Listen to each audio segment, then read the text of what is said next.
Bismillahirrahmanirrahim. Assalamualaikum warahmatullahi wabarakatuh. Bismillahirrahmanirrahim. Alhamdulillahi rabbil alamin. Assalatu wassalamu ala asyrafil anbiya wal mursalin Sayyidina wa maulana Muhammadin wa ala alihi wa sahbihi ajma'in. Amma ba'du. Baik, saya ini Suriah tapi juga anggota Komisi Fatwa Majelis Ulama Indonesia, tapi lebih banyak aktif di Nahdlatul Ulama. Ya, semoga bisa aktif di kedua-duanya ya. Baik, ada beberapa hal yang ingin saya sampaikan. Pertama, ya ini semoga bisa dipahami ya. Maksudnya saya juga berusaha ini benar apa enggak gitu, tapi semoga bisa dipahami ya. Pertama, ya, fatwa itu adalah ini ya, menyampaikan hukum yang bisa dipertanggungjawabkan disertai dengan kemaslahatan ar-rajihah, itu namanya fatwa. Jadi komponen pertama fatwa itu adalah menyampaikan hukum yang bisa dipertanggungjawabkan. Karena itu larangan besar memberi fatwa melalui hukum yang tidak bisa dipertanggungjawabkan. Fatwa itu harus mencari hukum yang bisa dipertanggungjawabkan. Kadang-kadang antara arjah dengan ar-rajih, ashah dengan sahih, selama bisa dipertanggungjawabkan maka ini layak untuk disebut sebagai fatwa. Yang pertama. Yang kedua, fatwa itu berkaitan dengan maslahat. Jadi mufti itu seringkali sudah tahu bahwa hukum itu terjadi perdebatan. Hukum itu ada A, B, C, lalu memilih salah satu karena menurut pertimbangannya ini adalah yang maslahat. Itu fatwa. Karena fatwa itu pertimbangannya adalah maslahat, maka hukum itu dalam perspektif fatwa itu bisa berubah dari waktu ke waktu, bisa berubah, sangat bisa berubah ya. Makanya ada cerita-cerita orang datang kepada Abdullah bin Abbas, bagaimana hukumnya orang yang membunuh itu bisa tobat apa enggak. Ibn Abbas mengatakan itu tidak bisa tobat. Yang minta fatwa pulang, santri-santrinya marah, mana mungkin tobat ditutup bagi orang pembunuh. Padahal orang membunuh itu ya bisa tobat. Cerita tentang 99 orang yang membunuh aja bisa tobat, ini satu aja kok nggak bisa ditobat. Kata Ibn Abbas, tadi itu ketika anaknya dia bawa parang, kalau saya kasih jawaban bisa tobat, dia keluar dari majelis ini membunuh. Karena itulah dia menfatwakan tidak boleh tobat. Jadi seni untuk berfatwa itu memang tinggi sekali. Nah, agar bisa mencapai kedua-duanya, satu, hukumnya bisa dipertanggungjawabkan. Yang kedua, biar benar-benar maslahat, diperlukan beberapa komponen. Pertama, orangnya harus pintar. Fatwa itu kalau diberikan kepada orang bodoh itu bermasalah. Jahilun mutanasik, fasadun kabirun alimun mutahatikun wa akbaru minhu jahilun mutanassikun. Karena itu mufti itu harus pintar, harus luas, mengerti berbagai hukum. Itu yang pertama. Yang kedua, dan itu menurut kalau kita belajar fatwa di Mesir itu seringkali lebih penting, at-tasawwur ahammu minal hukmi nafsihi. Mentasawurkan dengan lebih baik itu jauh lebih penting ketimbang hukumnya itu sendiri. Telah bisa mentasawurkan dengan baik itu sudah menyelesaikan 50% lebih terhadap permasalahan, memahami realita dengan sebaik-baiknya.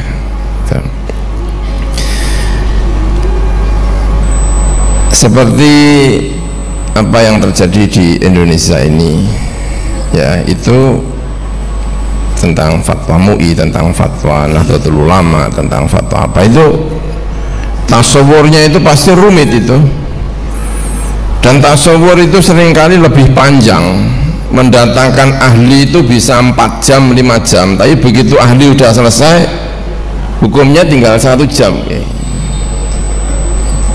Kenapa ya? Karena itu persoalannya itu adalah tasawur. Nah, dan tasawur itu menurut Abdullah bin Bayah itu berkaitan dengan hadis yang sangat terkenal, al halalu bayyinun wal haramu bayyinun wa bainahuma umurun mustabihat atau mutasyabihat. Halal itu jelas, haram itu jelas, di tengah-tengah itu ada namanya umurun mustabihat atau mutasyabihat. Sesuatu yang enggak jelas halalnya, enggak jelas haramnya. Kenapa? Karena bisa ditasawurkan A dan bisa ditasawurkan B. Pertama yang disampaikan oleh Abdullah bin Bayah, kalau ada persoalan begini, tolong kalimat kafir, kalimat fasik itu tolong dihilangkan dalam kamus menyelesaikan masalah yang gini. Kenapa? Karena persoalan ini rumit, dan karena rumit itulah fatwa juga seringkali berbeda antara satu dengan yang lainnya.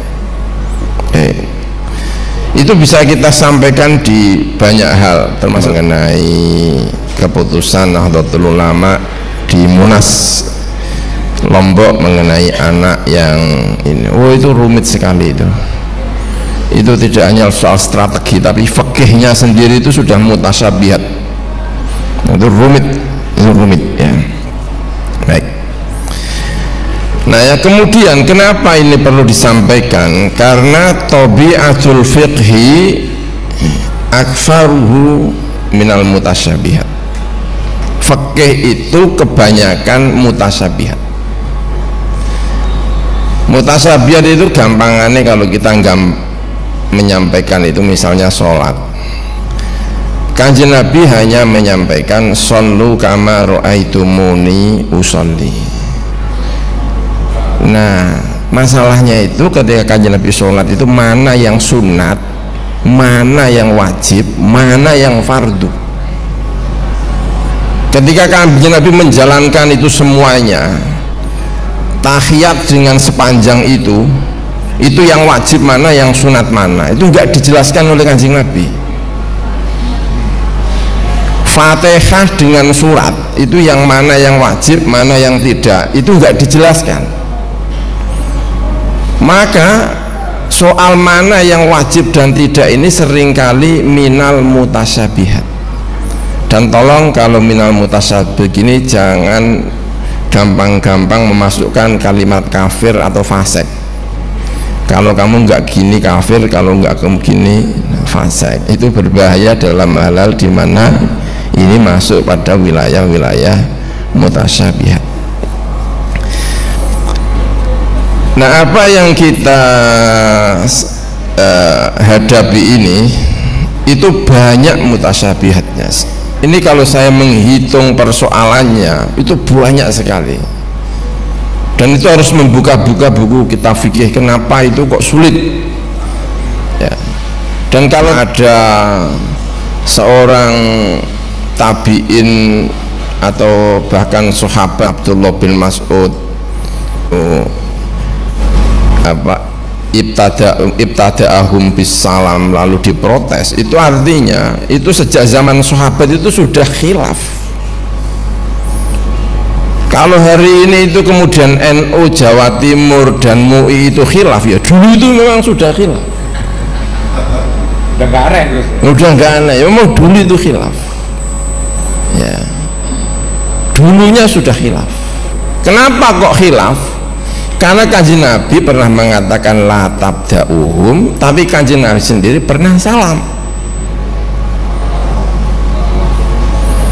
Al-Quran itu menyebut asyidda'u 'alal kuffar ruhama'u bainahum, tapi Kanjeng Nabi sendiri itu ada orang Yahudi lewat, Kanjeng Nabi berdiri. Sebetulnya disuruh untuk memuliakan atau disuruh untuk bersikap keras, kan mutasyabihat jadinya. Nah, yang mutasyabihat ini yang dulu oleh Ibnu Abbas dikatakan tafsirun la ya'lamhu illa alim. Makanya sangat menyesatkan kalau orang itu disuruh membaca Al-Quran langsung mempelajari fikih tanpa tuntunan ulama. Itu dulu Ibnu Abbas sudah marah. Itu adalah tafsirun la ya'lamuhu illal ulama. Kalau qul huwallahu ahad itu enggak masalah lah itu. Tapi kalau sudah yang seperti ini itu pasti rumit sekali. Ya. Jadi harus diketahui ini itu masalah-masalah yang rumit. Tahniah. Jadi ada yang pertama tahniah. Dan itu juga ada di keputusan MUI. Sekali lagi, apakah itu MUI tidak tahu? Ya tahu, tapi barangkali menurut MUI kemaslahatannya itu seperti ini. Tapi tentu kemaslahatan itu akan ditentang oleh Kementerian Agama, karena hidupnya itu bareng-bareng sak kantor. Hidup sak kantor, nah, dia rumit. Itu sama dengan fatwanya Al-Azhar dengan fatwanya Saudi. Al-Azhar pasti lebih longgar. Kenapa? Ya karena di sana itu pusat Islam sekaligus pusat Kristen. Ortodok di Mesir, ortodok di Afrika itu pusatnya itu pusatnya itu di Mesir, di Alexandria. Di sana itu ada Al-Azharnya orang Kristen. Jadi Al-Azhar itu sekolahnya orang Muslim, tapi di Iskandaria itu orang Afrika itu yang ortodok itu kalau sekolah di sana. Ya ini dulu kawan-kawan itu kalau apa namanya, kalau buka puasa itu yang mengadakan buka bersama itu gereja. Makanya dulu kawan-kawan terutama ini santri-santri dari Matolek dulu ini itu karena tempatnya di Darmalak dekat dengan itu, oh itu pasti tahu betul itu, tahu betul. Jadi betapa rumitnya fatwa itu. Apakah kemudian Saudi tidak tahu bahwa itu ada khilaf? Tahu itu ada khilaf, tapi menurut dia itu kepentingannya seperti itu. Tapi kepentingan Saudi itu tidak sejalan dengan kepentingan Indonesia, juga tidak sejalan dengan kepentingan yang ada di Mesir. Ya, karena itu tidak bisa dijalankan, ya, tidak bisa dijalankan. Itu ini soal al-bad'u bisalam. Kemudian ar-ridho bisyai' ridho bima yatawalladu anhu, itu juga perkara rumit. Dan kemarin Munas Nahdlatul Ulama di Pondok Gede itu rumitnya minta ampun. Kenapa?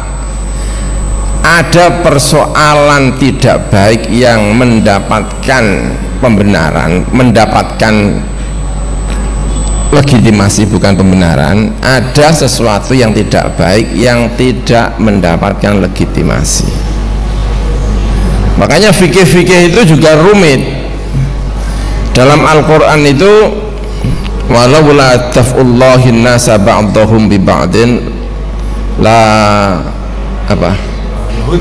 Lahuddimat suwami wa biya'un ila akhiri. Yang disebut tidak hanya masjid, tapi juga tempat-tempat ibadah di luar masjid. Sehingga fikih Maliki terutama dalam hal ini juga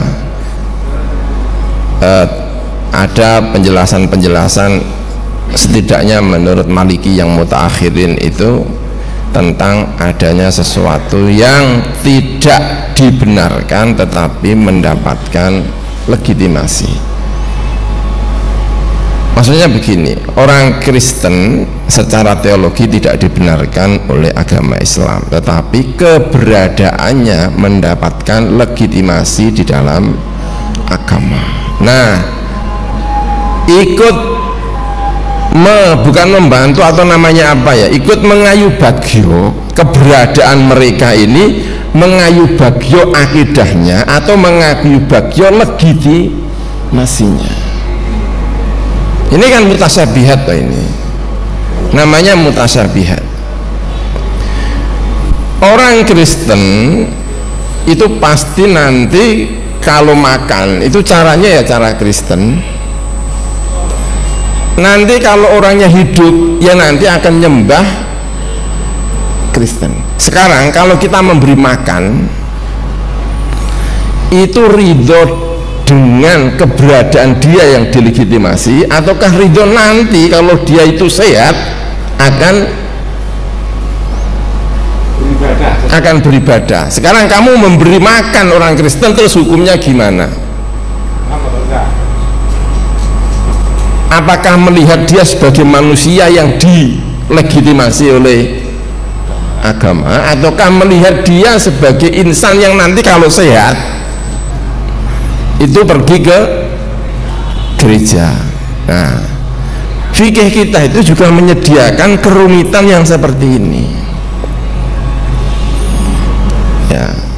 Karena itulah fikih kita itu yang mutasyabihat begini. Ibnu Baya sudah menyampaikan yang seperti ini, tolong deh kalimat kafir itu dihindari, karena itu mutasyabihat, sesuatu yang rumit.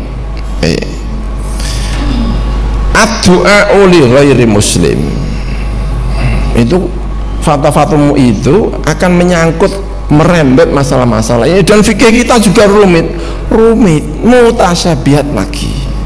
Karena itu kalau ada beda fatwa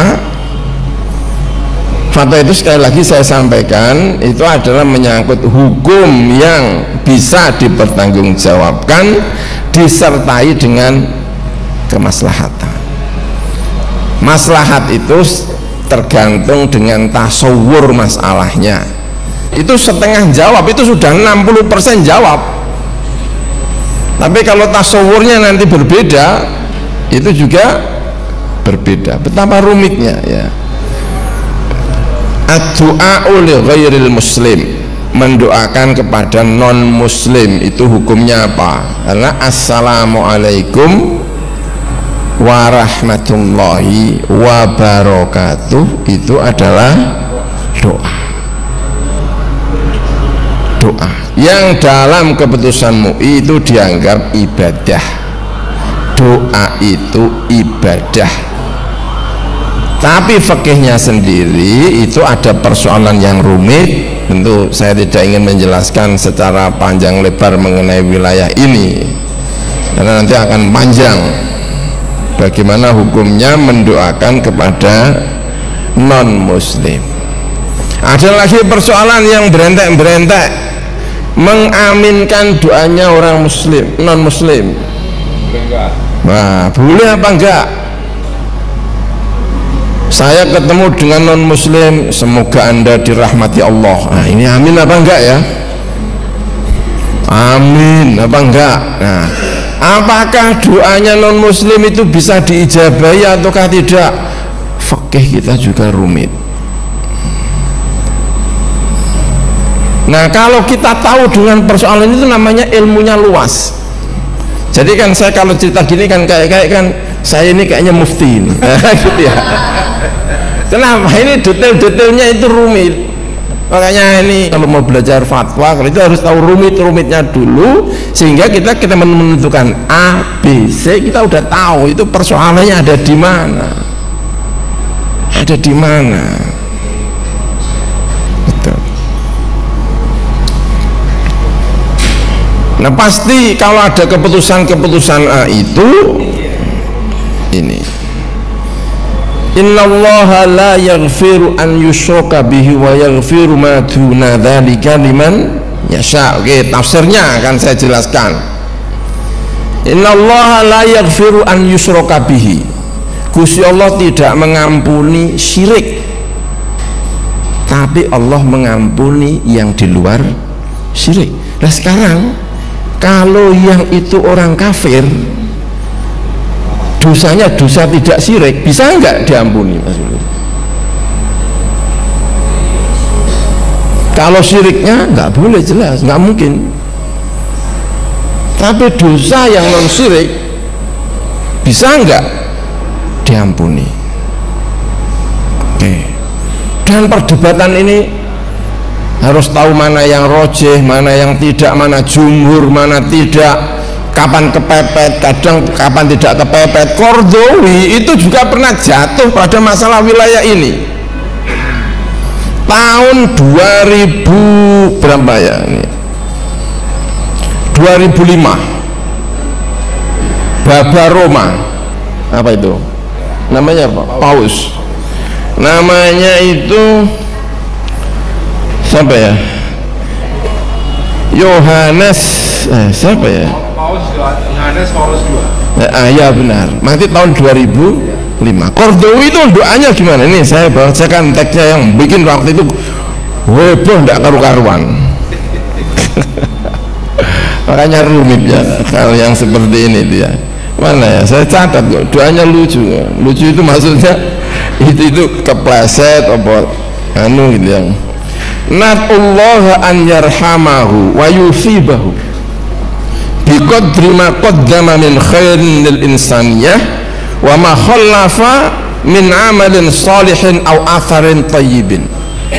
Didoakan sama Qardawi semoga amal-amalnya ini mendapatkan pahala, bukan amal sholatnya, ibadahnya, tapi insaniyahnya itu hujatan luar biasa.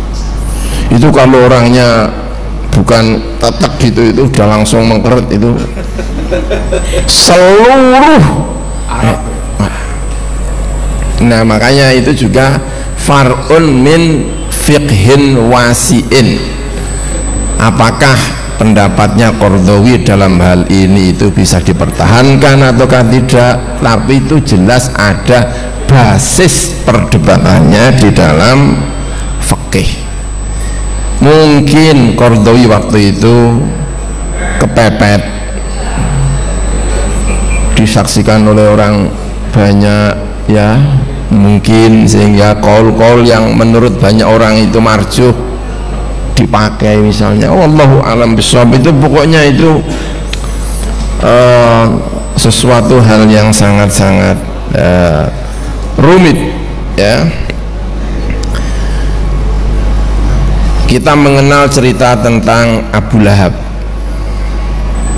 ya. Abu Lahab itu mendapatkan takhfif karena pernah bahagia mendapatkan kabar kelahiran Kanjeng Nabi. Yang mengabarkan namanya Suwaibah al-Aslamiyah, dimerdekakan. Idza kana hadza kafiran jaa dhammuhu, yang itu yang kemudian mendapatkan takhfif ya.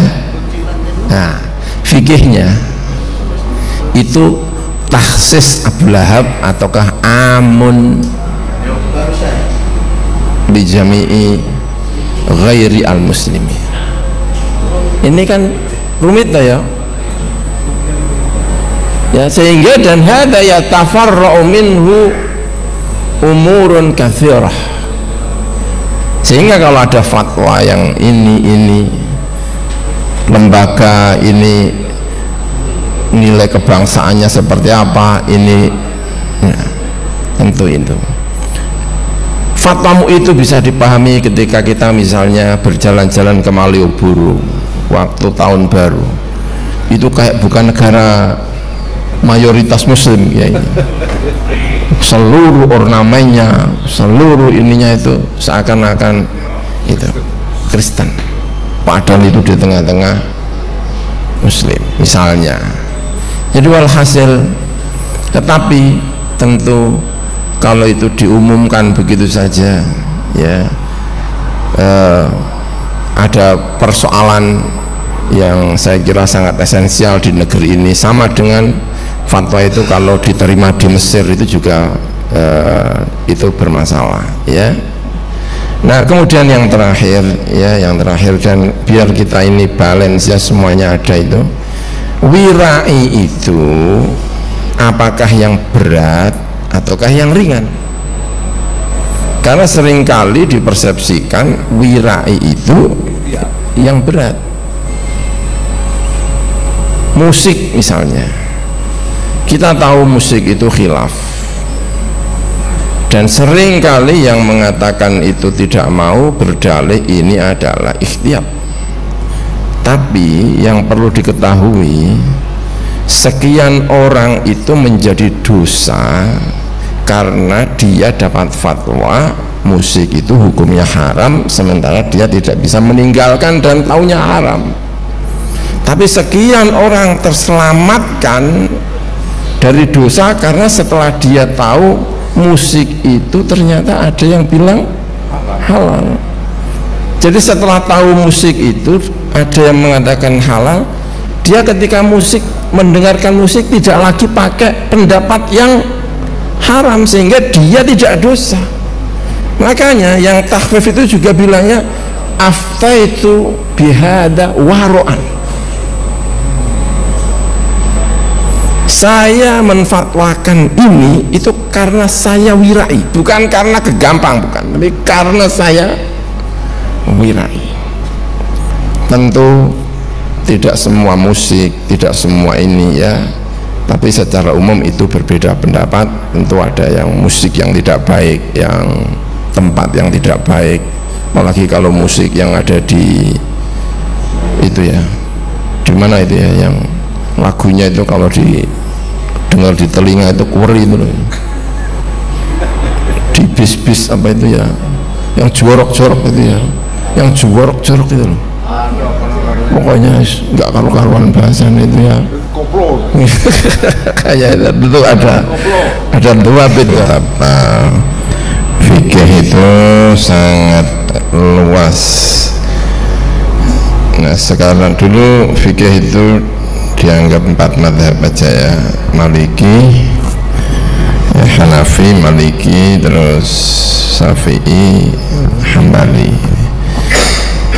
Itu pun sudah luas, masih ditambah lagi dengan Ibnu Hazm ya, itu luas lagi, terus ditambah lagi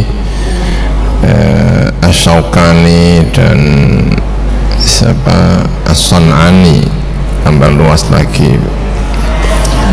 Belum lagi kalau merambah ke Ibnu Taimiyah, Masya Allah, itu menjadikan fikih sangat-sangat luas.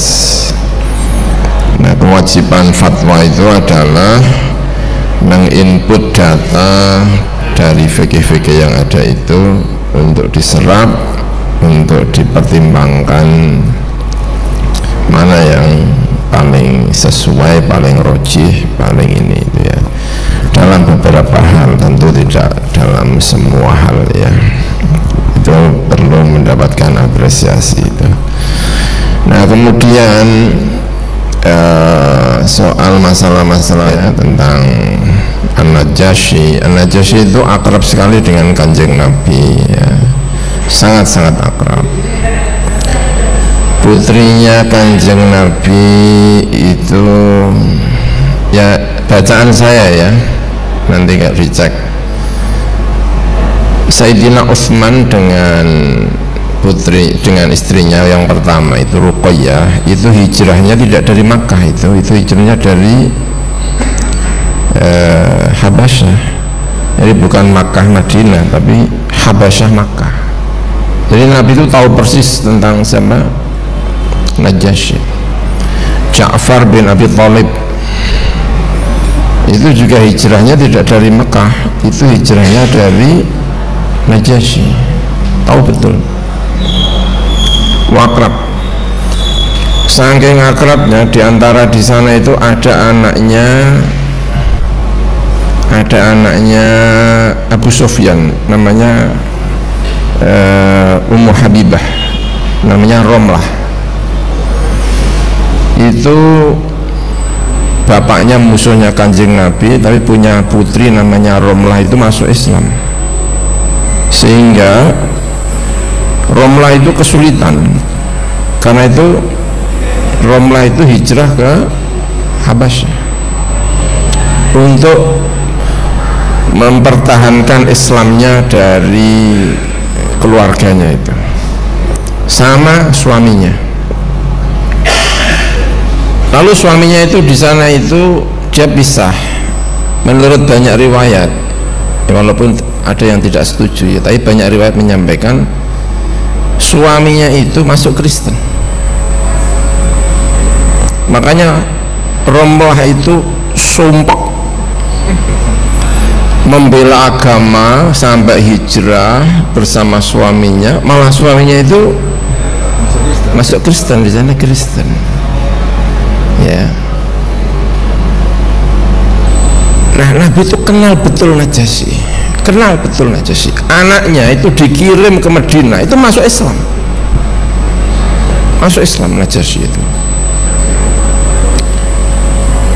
Satu-satunya peristiwa sholat ghaib itu hanya Najasyi.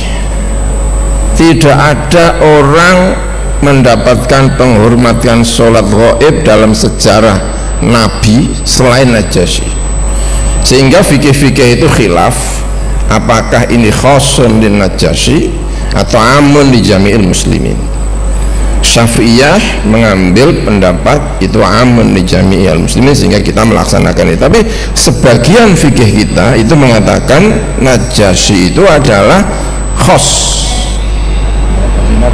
Nabi, khos itu khos lin Najasyi, sehingga fikih kita itu sebagian nggak ada yang namanya sholat ghaib, itu khos menurut sebagian, karena nggak pernah ada ya, itu nggak pernah ada. Itu satu peristiwa ya. Jadi peristiwanya itu rumit.